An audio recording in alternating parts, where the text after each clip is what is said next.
یہ ہے شارع ابراہیم خلیل اور عرف عامہ میں اسے کبوتر چوک بھی کہا جاتا ہے۔ حج و عمرہ کے لیے آئے زائرین کی ایک کثیر تعداد اور ان کی بسز اس جگہ رکتی ہیں، جہاں زائرین ہوٹلز میں قیام کرتے ہیں اور پھر حج و عمرہ کی سعادت کے لیے حرم شریف جاتے ہیں۔ یہاں سے بیت اللہ شریف صرف 10 منٹ کی پیدل مسافت پر موجود ہے۔ میں بھی یہاں عمرہ کی غرض سے آیا ہوں اور کل مکہ المکرمہ کی قدیمی زیارات کے لیے نکلوں گا۔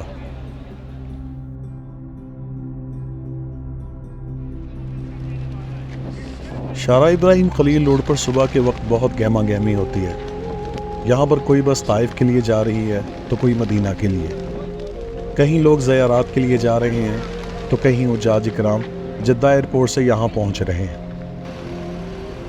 عمرہ کی ادائیگی کے بعد اب میں زیارات کے لیے ایک بس پر سوار ہوا۔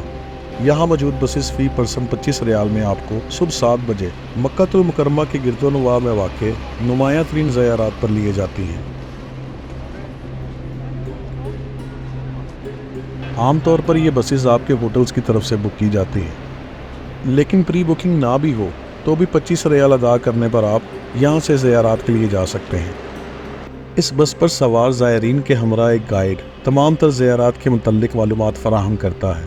جی الحمدللہ، میرا نام عبدالجبار ہے اور مکہ مکرمہ کے اندر ہم موجود ہیں اور اس وقت ہم مکہ کی زیارات کے لیے روانہ ہوئے ہیں جی، اور ہماری سب سے پہلی جو زیارت ہے وہ غار ثور ہے، جس کی طرف اب ہم روانہ ہوئے ہیں اور اس وقت ہم شارع ابراہیم خلیل روڈ سے یعنی کبوتر چوک سے گزر رہے ہیں۔ ٹھیک ہے، حرم کے بالکل قریب کبوتر چوک ہے ٹھیک ہے، اور ہم اس وقت کبوتر چوک سے روانہ ہو رہے ہیں۔ سارا کبوتر چوک ہے، یہ شارع ابراہیم خلیل جو مکہ مکرمہ کا مشہور روڈ ہے اور یہاں کثیر تعداد میں جو پاکستانی حجاج ہیں وہ اسی طرف ہوتے ہیں، ان کے ہوٹل وغیرہ اس طرف ہوتے ہیں۔ ہم یہ جو بس سروس استعمال کر رہے ہیں اس کو کس طریقے سے جو یہاں پہ لوگ آئیں وہ اویل کریں، اس کے بارے میں کچھ بتائیں۔ سر ایسے ہے کہ اکثر جو حجاج یہاں آتے ہیں عمرہ زائرین جی، یا حج پہ آتے ہیں تو ان کے جو ہوٹل کے لوگ ہیں کچھ ان کے پاس ہمارے کانٹیکٹ نمبر ہوتے ہیں اور کچھ حجاج جو ہے وہ ہمیں خود جو ہے جب آتے ہیں تو وہ ہم سے رابطہ کر لیتے ہیں۔ اچھا، انڈیپینڈنٹلی؟ نہیں، ہاں جو ہم سے رابطہ کر لیتے ہیں، ان کے پاس ہمارا جو ہے نا وزٹنگ کارڈ ہوتا ہے۔ اچھا، اور کچھ حجاج ایسے ہیں جو یہاں سے ہمارا وزٹنگ کارڈ جب لے کے جاتے ہیں، جو ہمارے ساتھ زیارات کرتے ہیں تو پھر وہ آگے ہمارا کارڈ وزٹنگ کارڈ دوسرے لوگوں کو دے دیتے ہیں، جن سے پھر ان کا ہمارا رابطہ ہوتا ہے، پھر ہم انہیں اپنے ساتھ یہاں کی زیارت مکہ کی زیارت یہ جیسے یہ بسز لگی ہوئی ہیں ساری، یہ ساری اسی معاملات کچھ زیارات کی ہیں، کچھ مدینہ منورہ جا رہی ہیں، کچھ طائف کی زیارت کے لیے جا رہی ہیں اور کچھ طائف جارانہ کے لیے جا رہی ہیں۔ ٹھیک ہے، یعنی مختلف جو ہے یہ۔ اچھا جی، چلیں جی، ہمارے اس مبارک سفر کا آغاز ہے انشاءاللہ۔ اب ہم شارع ابراہیم خلیل سے نکل رہے ہیں۔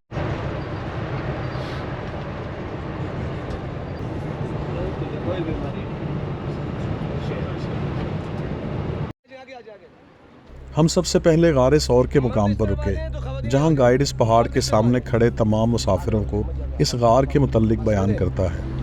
اللہ کے نبی صلی اللہ علیہ وسلم اور حضرت ابوبکر صدیق رضی اللہ تعالی عنہ آپ جب رات کے تہائی حصے میں شارع ہجرہ والے راستے سے جب روانہ ہوئے تو اس غار ثور پہاڑ کے قریب پہنچے جو آپ کے بالکل سامنے ہے، اور سامنے جو پہاڑ کی چوٹی ہے، پہاڑ کی چوٹی پہ جو پتھر پڑا ہے اسی پتھر کے ساتھ گڑا ہے۔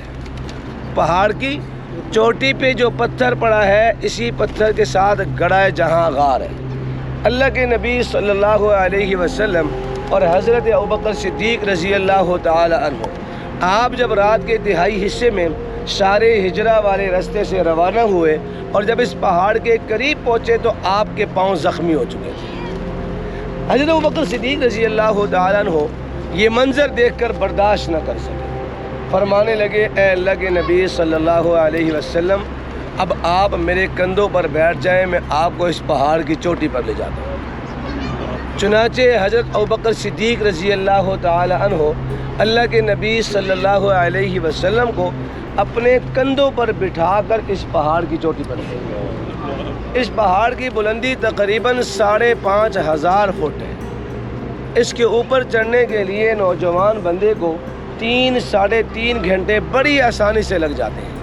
یہ مکہ مکرمہ کا سب سے اونچا پہاڑ ہے۔ چنانچہ جب آپ اس غار کے قریب پہنچے تو حضرت ابوبکر صدیق رضی اللہ تعالی عنہ فرمانے لگے، اے اللہ کے نبی صلی اللہ علیہ وسلم اب آپ یہاں رک جائیں، میں غار کے اندر اترتا ہوں، کوئی ایسی موذی چیز نہ ہو جو آپ کو نقصان پہنچا دے۔ کیوں؟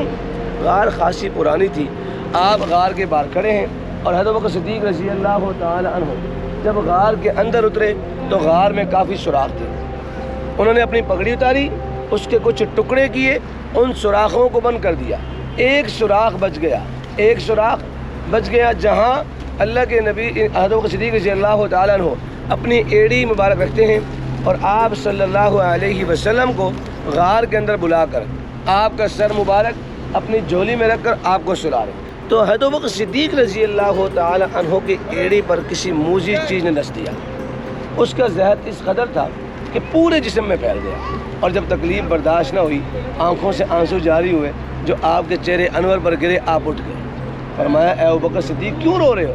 فرمانے لگے اے اللہ کے نبی صلی اللہ علیہ وسلم میری ایڑی پر کسی موذی چیز نے ڈس دیا، اب اس کی تکلیف برداشت نہ ہونے سے آنکھوں سے آنسو جاری ہوئے، تو آپ نے اپنے لوبین مبارک جب حضرت ابوبکر صدیق کی ایڑی پر لگائے تو اس کا زہر ختم ہو چکا تھا۔ آپ پھر اسی غار کے اندر 3 دن اور 3 راتیں، جمعہ، ہفتہ اور اتوار کی رات اسی غار میں رہے، چنانچہ حضرت ابوبکر صدیق رضی اللہ تعالیٰ عنہ آپ کے ہم سفر ہیں، لیکن 3 دن اور 3 راتیں رہنے کے بعد آپ جب یہاں سے روانہ ہونے لگے تو اسی پہاڑ کی چوٹی پر کھڑے ہو کر رخ بیت اللہ ہاتھ اٹھا کر کیا دعا کرتے ہیں؟ اے بیت اللہ میں تجھے ساری زندگی نہ چھوڑتا، اے بیت اللہ میں تجھے ساری زندگی نہ چھوڑتا، آج اللہ تعالیٰ کا حکم ہے اور ہم کفار مکہ کی تنگی کی وجہ سے جا رہے ہیں، انشاءاللہ تعالیٰ ہم اسی بیت اللہ کے اندر فتح کی نسبت سے داخل ہوں گے۔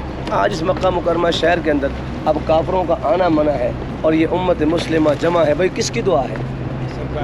کس کی دعا ہے؟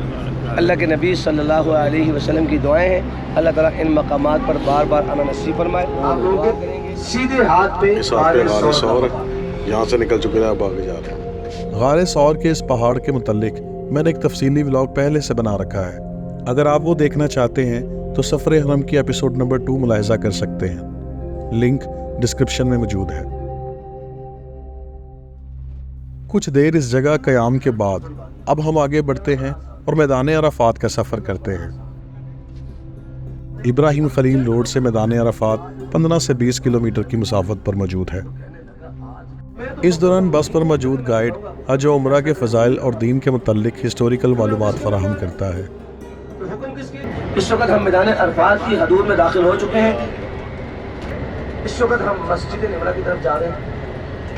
یہ مسجد سال میں 1 مرتبہ کھلتی 2 نمازوں کے لیے، یہ مسجد ترکیوں نے بنائی تھی صرف نشانی کے لیے، مقام یہی ہے، آپ نے اسی مسجد کے مقام پر حج کا خطبہ ارشاد فرمایا اور 2 نمازیں اکٹھی پڑھائی، بات سمجھ رہے ہیں؟ لیکن یہ مسجد سال میں 1 مرتبہ کھلتی ہے 2 نمازوں کے لیے، پورا سال یہ مسجد بند رہتی ہے۔ ہم یہاں اتریں گے، مسجد کی زیارت کریں گے، جن احباب کا وضو ہو وہ 2 نفل تحیت المسجد پڑھ سکتا ہے، وضو نہ ہو تو آپ مسجد کی زیارت کریں۔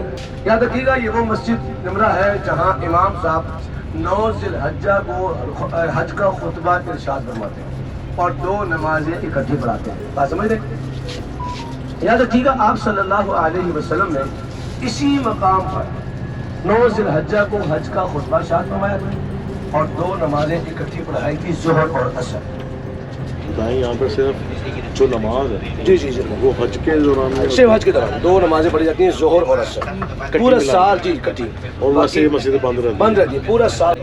کچھ دیر مسجد نمرہ قیام کے بعد اب ہم جبل رحمت کی طرف بڑھتے ہیں۔ بات سمجھ رہے جی، آپ نے اسی مقام پر حج کا خطبہ ارشاد فرمایا اور 2 نمازیں اکٹھی پڑھائی، پھر آپ یہاں سے جبل رحمت پہاڑ کی طرف روانہ ہوئے اور جبل رحمت کے قریب بیٹھ کر 6 گھنٹے ہاتھ اٹھا کر اس امت کے لیے مانگا ہے۔ کتنے گھنٹے جی؟ 6 گھنٹے ہاتھ اٹھا کر اس امت کے لیے مانگا ہے۔ اور دوسری بات، اللہ تعالیٰ نے جب آدم علیہ السلام کو اس روح زمین پر اتارا تو آدم علیہ السلام کو سری لنکا کے پہاڑوں پر اتارا ہے۔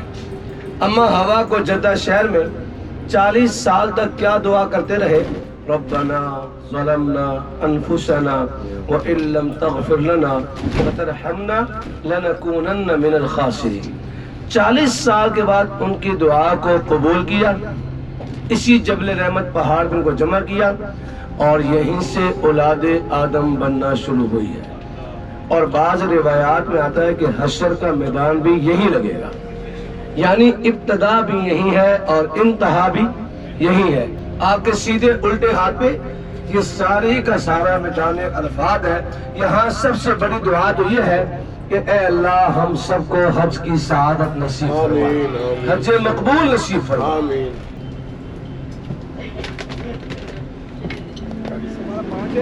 ہم اس پہاڑ کے قریب آگے تک جائیں گے. جو احباب پیدل چل سکتے ہیں تو ہم ان کو ساتھ لے کے جائیں گے.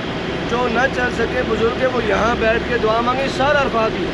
جو نہیں چل سکتے وہ یہیں بیٹھ جائیں، یہ سامنے بیٹھ جائیں، یہاں بیٹھ کے دعا مانگیں. ہم جیسے ہی واپس آئیں گے ہماری گاڑی بالکل سامنے کھڑی ہے. لیں جی، میں اس وقت عرفات کے میدان میں موجود ہوں جہاں پر یہ جبل رحمت ہے. آپ نبی اکرم صلی اللہ علیہ وآلہ وسلم نے یہاں پر جب عرفات کے میدان میں قیام کیا تو یہاں پر آپ نے بہت لمبی دعا مانگی تھی اور اپنی امت کی بخشش کے لیے دعا مانگی تھی.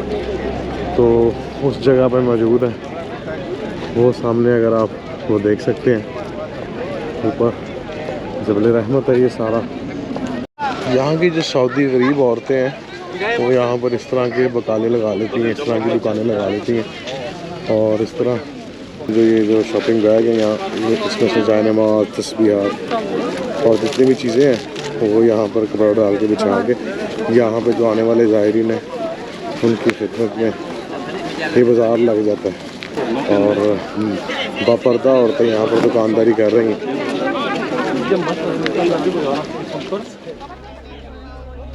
دنیا کے مختلف ممالک سے آئے زائرین جبل رحمت پر جمع ہیں.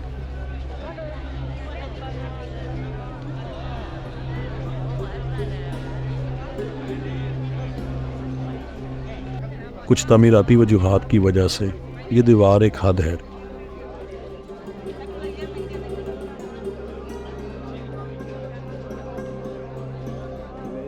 اس دیوار پر ہزاروں نام موجود ہیں اور لوگ یہاں اپنا نام لکھ کر شاید اپنی حاضری درج کر رہے ہیں.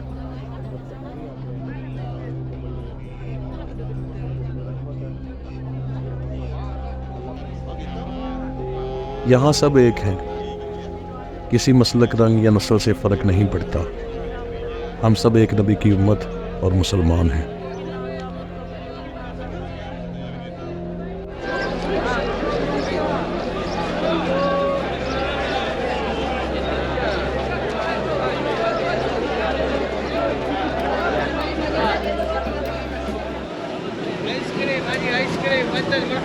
How much? 5 riyal. Okay, I will have one. Mix, yeah. 5 riyal? Yes.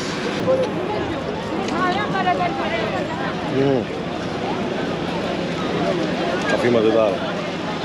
ویسے مجھے ڈائبٹیز ہے، اس طرح کی چیزیں میرے لیے اچھی نہیں ہیں، لیکن who cares.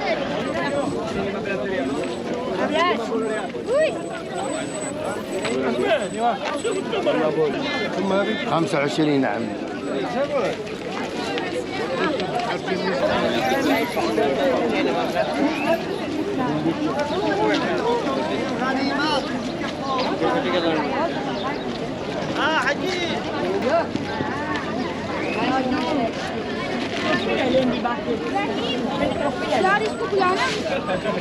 Quindi gommie.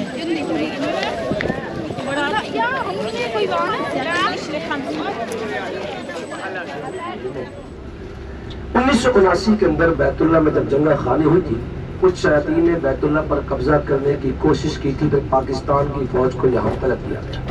اللہ تعالیٰ نے پاکستان کی فوج کو فتح عطا فرمائی. اس وقت کے پریزیڈنٹ تھے جنرل ضیاء الحق صاحب. جنرل ضیاء الحق صاحب کی کمان میں فوج آئی تھی، اللہ نے فتح عطا فرمائی. تو جنرل صاحب جب حج کرنے آئے تو یہاں سخت گرمی کا حال ہوتا ہے اور قدرتی بات ہے 9 ذی الحجہ کو بہت سخت گرمی ہوتی ہے. 9 ذی الحجہ کو جب وہ حج کے لیے آئے انہوں نے یہ منظر دیکھا تو ان کے بادشاہ سے کہا کہ میں آپ سے اپنے دل کی ایک خواہش ظاہر کرنا چاہتا ہوں. انہوں نے کہا حکم فرمائیں. کہنے لگے کہ پاکستان کی مٹی میدان عرفات میں لگوانا چاہتا ہوں. یہ نیم کے پودے اسپیشلی طور پر جہاز پر یہ پاکستان سے آئے. آ کر یہاں لگائے گئے جو آج درخت بن چکے ہیں۔ اب 9 ذی الحجہ کو سخت گرمی کے عالم کے اندر حجاج انہی درختوں کے سائے کے نیچے بیٹھ کر اللہ کے حضور دعائیں مانگے۔ اب اس مرد مجاہد کے لیے کوئی دعا کرے یا نہ کرے، صدقہ جاریہ تو ہے۔ میدان عرفات اور جبل رحمت دیکھنے کے بعد اب ہم گامزن ہوئے میدان مزدلفہ اور مسجد مشعر الحرام کی طرف، جہاں سے حجاج اکرام کنکریاں اکٹھا کر مینا کی طرف بڑھتے ہیں۔ جو حج کے دنوں میں حجاج کے لیے ٹرین چلتی ہے مینا سے عرفات، عرفات سے مزدلفہ اور مینا۔ ہم اس وقت میدان مزدلفہ کی طرف روانہ ہیں۔ مزدلفہ اور عرفات کے درمیان جو وادی سے وادی حرہ کہتے ہیں، یہ وہ جگہ ہے جہاں آپ نے خطبہ دیا تھا اگر بات میں، تو یہ وہ مقام جہاں شیطان نے اپنے سر پر مٹی ڈال کر اظہار افسوس کیا تھا کہ آج ہم ناکام ہیں اور یہ کامیاب ہو گئے۔ اس لیے وادی حرہ کہتے ہیں، اس لیے یہاں رکنے کا حکم نہیں ہے۔ مغرب اور عشاء کی نماز ہم میدان مزدلفہ کے اندر ادا کرتے ہیں۔ حجاج کرام یاد رکھیے گا، آپ سن بھی یہی طریقہ بتائیں، تقریباً 7 کلومیٹر، اور پیدل حجاج کا رستہ ہی دیکھیں آپ، اس پہاڑ کی پیسے پہ عرفات سے سیدھا پیدل رستہ آتا ہے۔ عرفات سے مزدلفہ کے لیے اس پہاڑ کی دوسری جانب آگے لال رنگ کی آپ کو ٹرف ٹائل نظر آئے گی، آپ کے سیدھے ہاتھ میں جیسے مزدلفہ میں داخل ہوں گے تو آپ کو ٹرف ٹائل نظر آئے گی، وہ رستہ اس پہاڑ کے پیچھے سے سیدھا آ جائے لال رنگ کا ٹرف ٹائل کا۔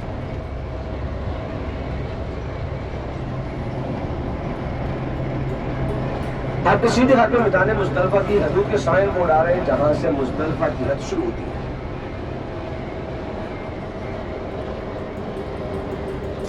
جی یہ دیکھیں مزدلفہ یہاں سے شروع ہو چکا، سیدھا دیکھیں یہ بورڈ لگے ہوئے، اور وہ سامنے لال رنگ کی ٹفٹائل آ چکی ہے جو پیدل حجاج کا رستہ ہے۔ مغرب اور عشاء کی نماز اسی میدان مزدلفہ کے اندر امام صاحب مسجد مشعر حرام میں جماعت کرواتے ہیں۔ رات کو اسی چٹیل میدان، وہ پیچھے گاڑی آ رہی ہے، پیچھے دیکھیں یہ پیدل حجاج کا رستہ ہے، اور رات کو اسی چٹیل میدان پہ سونا پڑے گا۔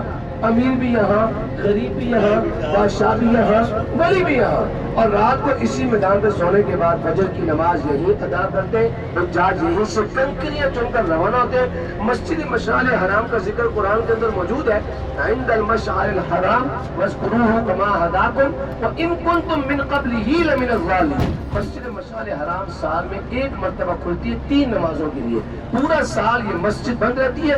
یاد رکھیے گا امام صاحب اسی مسجد میں نمازیں پڑھاتے ہیں۔ آپ کے سیدھے ہاتھ میں مسجد مشعر حرام آر اس کی زیادہ فرمائے، آپ کے سیدھے ہاتھ میں مسجد مشعر حرام،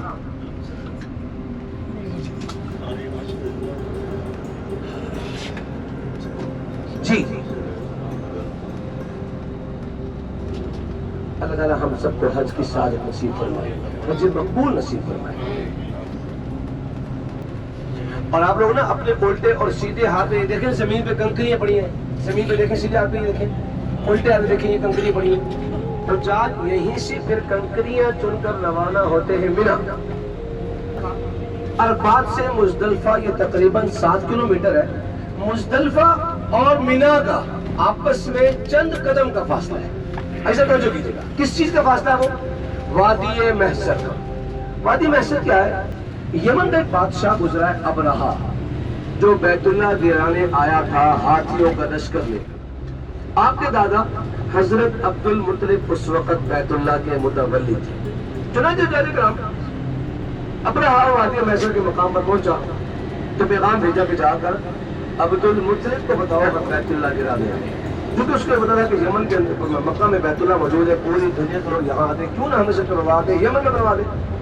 چنانچہ ابرہا نے آپ کے دادا کو پیغام بھیجا، آپ کے دادا یہاں پہنچ گئے کہ اے ابرہا تیرا کام گرانا ہے اور اللہ تعالیٰ کا کام بچانا ہے، میں کون ہوں تو مجھے روکنے والا۔ ابرہا نے اپنے لشکر کو حکم دیا کہ بیت اللہ کی طرف بڑھا جائے، تو اللہ تعالیٰ نے ابابیلوں کو حکم دیا کہ اس کے لشکر کو تباہ و برباد کر دو، جس کا ذکر قرآن کے اندر الم تری کیف فعل ربک باصحاب الفیل الم یجعل کیدہم فی تضلیل وارسل علیہم طیرا ابابیل۔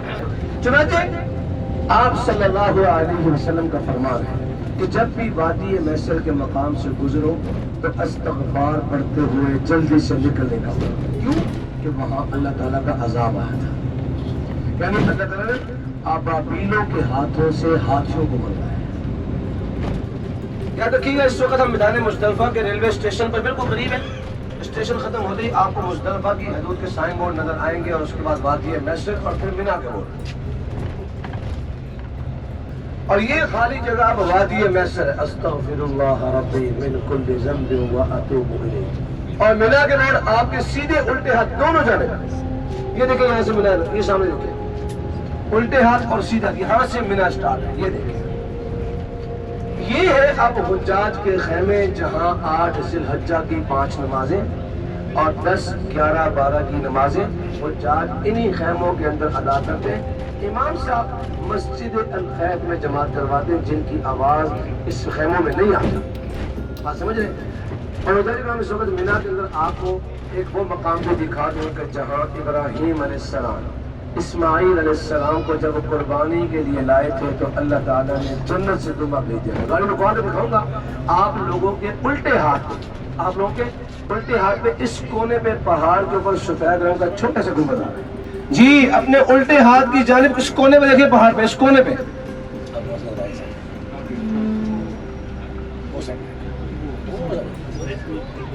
وہ خراب ہے, وہ سمجھ رہا ہے. آپ اس کی دیکھیں, آپ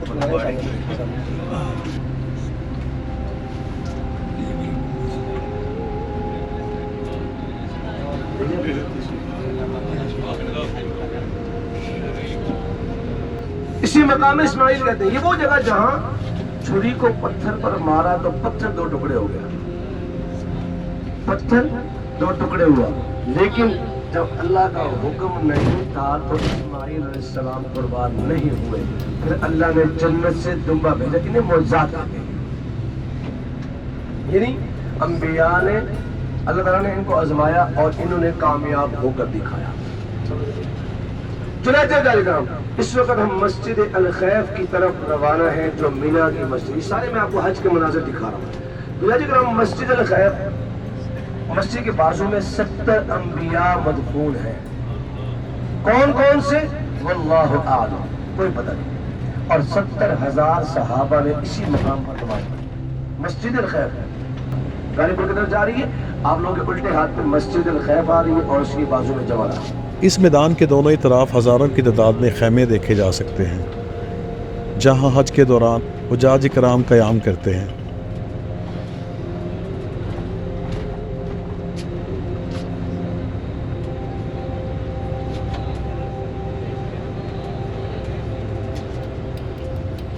اپنے الٹے ہاتھ کی جانب دیکھیے گا 4 میناروں والی مسجد الخیف.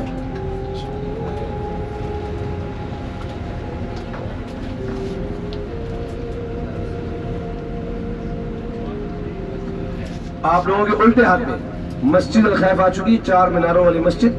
صرف حج کے مقام کو کھل دیا. 70 انبیاء اسی مسجد کے بازو میں مدفون ہیں. کون کون سے واللہ اعلم. 70,000 صحابہ نے نماز پڑھی ہے. مسجد کے اگلی طرف گول سیمنٹ کا پلر بنا ہوا, سیمنٹ کا گول پلر. اسی پلر کے ساتھ جو بڑی چھتری ہے, سامنے جو سفید رنگ کی بڑی چھتری جس کے اوپر لوہے کا جنگلہ بنا ہوا ہے, یہ سب سے چھوٹا شیطان ہے.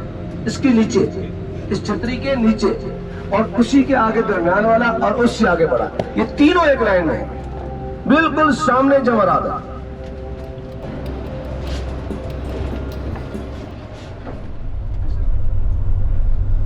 اپنے سیدھے ہاتھ میں قبرستان کی زیارت فرمائیں. آپ لوگ کے سیدھے ہاتھ میں قبرستان جنت المالا, اس کی زیارت فرمائیں. السلام علیکم یا خدیجۃ الکبریٰ رضی اللہ تعالی عنہا و امہات المؤمنین والمؤمنات والمسلمین والمسلمات الاحیاء منہم والاموات. اللہ تعالی ہم سب کو یہاں جگہ نصیب فرمائے. یہ جو پتھر پڑے یہ ساری قبریں ہیں, اوپر والی 4 دیواری ہے اما خدیجہ کو. حرم شریف کی کچھ مسافت پر موجود یہ مسجد جن, جہاں نبی اکرم صلی اللہ علیہ وآلہ وسلم کے ہاتھ پر جنات کے ایک گروہ نے بیعت کی اور مسلمان ہوئے. قرآن پاک کی سورہ جن یہیں اور اسی واقعے کے تناظر میں نازل ہوئی. بعد ازاں یہاں ایک وسیع اور عریض مسجد تعمیر ہوئی جسے مسجد الجن کا نام دیا گیا. اور سیدھے ہاتھ پہ مسجد فتح بھی آ رہی ہے. یہ وہ مقام جب مکہ مکرمہ بغیر جنگ کے فتح ہوا تو اسی مقام پر فتح مکہ کا جھنڈا لہرایا گیا.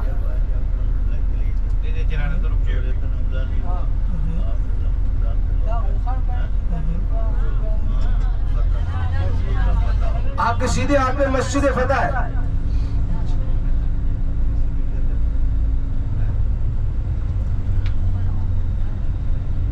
اپنے سیدھے ہاتھ میں مسجد فتح کی ذات فرمائیں. یہ دیکھیں سیدھے ہاتھ میں مسجد فتح اور الٹے ہاتھ میں شجرہ ہے. الٹے ہاتھ میں یہاں ایک درخت موجود تھا جو آپ اس میں یہاں سے گزرتے وہ درخت آپ کو سلام پیش کیا کرتا. الٹے ہاتھ میں شجرہ